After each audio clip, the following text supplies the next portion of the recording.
దేవునికి స్తోత్రం. ప్రియులారా, ఈ రోజుల్లో మానవులు రెండు రకాలైన స్వభావములను లేదా జీవితములను కలిగి జీవిస్తున్నారు. బయటికి కనిపించేది భక్తి విశ్వాసములతో కూడినది, కానీ నిజానికి వారు అవిశ్వాసులు. ఇంకొందరు కష్టములతో, దుఃఖంతో, దరిద్రతతో, తినడానికి తిండి లేకపోయినను దాన్ని కనిపించనీయక లోకములకు ఎంతో సంతోషంతో, ఆనందంతో, వారికి ఏ లోటు లేని జీవితంను జీవిస్తున్నట్లు కనబడతారు. ఇంకొందరు ఎంతో ధనవంతులైనప్పటికీ ఒంటరితనముతో, చెప్పుకోలేని లోపములతో, విచారములతో, అశాంతితో, చీకటిలో జీవించేవారు ఉన్నారు. ఇలా పాపంలో పడిపోతూ, ఊబిలోకి పోతూ కూడా మేము ఎంతో ఉన్నత స్థానంలో ఉన్న జీవితములను అనుభవిస్తున్నామని చూపెట్టుకుంటూ జీవిస్తున్నారు ప్రస్తుతపు లోకంలో. కానీ ఇది ఇలా ఎందుకు జరుగుతున్నది, దీని నుండి ఎలా బయటపడాలి అని ఆలోచించరు. అందులోనే పరిస్థితులకు అలవాటు పడిపోతూ ముందుకు సాగుతూ ఉంటారు. మరికొందరు ఆ పరిస్థితులను ఎదుర్కొంటూ జయించలేక, సాధించలేక పోతూ ఉంటారు. కానీ ప్రియులారా, వీటన్నిటిని సాధించుటకై దేవుని ఎడల మన విశ్వాసత, విధేయత, భయభక్తులు, వినయము ఎలా ఉన్నది? పశ్చాత్తాపం కలిగిన జీవితమును కలిగే ఆయన తోడును కలిగిన వారమైనామా? వీటన్నిటినీ సాధించగలము. లేకపోతే శిథిలమైన జీవితము కలిగి సజీవ సమాధులమైపోతాము. అలా కాకుండాటకై దేవునిచే ఆదరింపబడ్డ వారమై ఆయనకు ఇష్టమైన జీవితము జీవించుటకై బైబిల్ ద్వారా ప్రభువు తెలియజేయుచున్నాడు. బైబిల్లోని ఒకరిద్దరు ముగ్గురు జీవితములను గమనిద్దాము. మొదటిగా నయమాను గురించి తెలుసుకుందాము. ఇతను సిరియా రాజు సైన్యమునకు అధిపతి.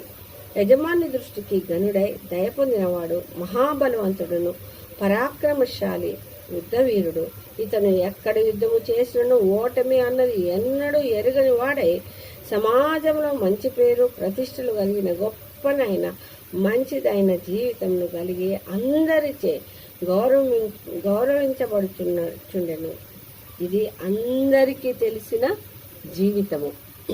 కానీ అందరికీ తెలియని మరి ఒక జీవితము ఆయన జీవితంలో ఉన్నది.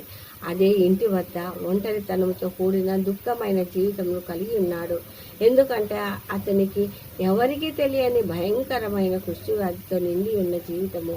అప్పటి పరిస్థితుల్లో ఊరి బయట వెలివేయబడవలసిన వాడు, కానీ ఎవరికి తెలియనందున, గొప్పవాడైనందున, ధనవంతుడైనందున ఒంటరిగా తన ఇంటిలో ఒక గదిలో ఒకడే కూర్చొని తన వంటిపైనున్న పుండ్లను శుభ్రము చేసుకుంటూ దుఃఖించేవాడేమో. ఇతని పరిస్థితిని చూచి భార్య కుమిలిపోయి ఏడ్చేది. పిల్లలు వారి పరిస్థితికి బాధపడేవారు. ఈ విధంగా ఆ ఇంటిలో విచారము, దుఃఖము, అశాంతి, చీకటి అన్నవి ఉన్న సమయమున ఒక్కసారిగా ఇశ్రాయేలు దేశంలో నుండి దాసిగా తీసుకొని వచ్చిన హెబ్రీయురాలైన చిన్నదాని సాక్ష్యము వలన ఆ ఇంటికి వెలుగు వచ్చింది. చెరగొని తెచ్చిన ఈ చిన్నది వారి బాధను చూడలేక తన యజమానురాలికి తమ దేశంలోని యెహోవా భక్తుడైన ఎలీషాను గూర్చియు ఆయన ద్వారా యెహోవా చేయుచున్న కార్యములను వివరించగా భార్యాభర్తలు ఇద్దరూ మొదటిగా విన్నారు, విశ్వసించారు. కానీ ఎప్పుడైతే ప్రవక్త తనను ముట్టుకోకుండా యోర్దాను నదిలో మునిగి స్నానము చేయమన్నప్పుడు రౌద్రుడై వెళ్ళిపోతూ ఉండగా ఒక దాసుడు తిరిగి యెహోవా గొప్పతనమును తెలియచేయగా మనసును మార్చుకుని దైవజని మాటలను అంగీకరించినాడు. విధేయతలతో ఆ పనిని ఆచరించాడు లేదా చేసినాడు. చిన్నపిల్లవాడి శరీరమును పొందుకున్నాడు. ఈ విధంగా రెండవ జీవితం ఉన్నప్పటికీ దేవుని యందు విశ్వాసముంచి స్వస్థతను పొందుకున్నాడు.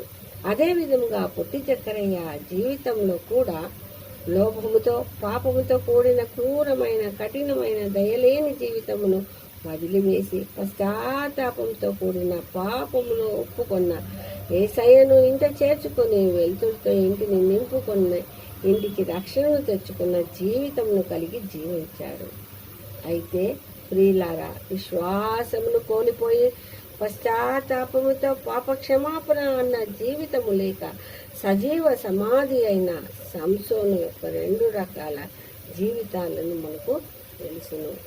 దేవునికి ఇష్టం లేని జీవితంతో శిథిలమైనాడు. కాబట్టి శిథిలమైన జీవితంతో కాక దేవునికి ఇష్టమైన వినగలిగిన చెవులను, విశ్వసించే మనసును, పశ్చాత్తాపమును కలిగిన వారమై వాక్కుకు లోబడ్డ వారమై పూర్ణ మనసుతో పూర్ణ హృదయంతో ఆయనను అంగీకరించిన వారమై ఆయనతో ఎల్లవెల్ల కలిసి జీవించే జీవితమును కోరుదాము. ఆయన సహాయముతో పరిశుద్ధాత్మ తోడు ద్వారా పొందుకుందాము.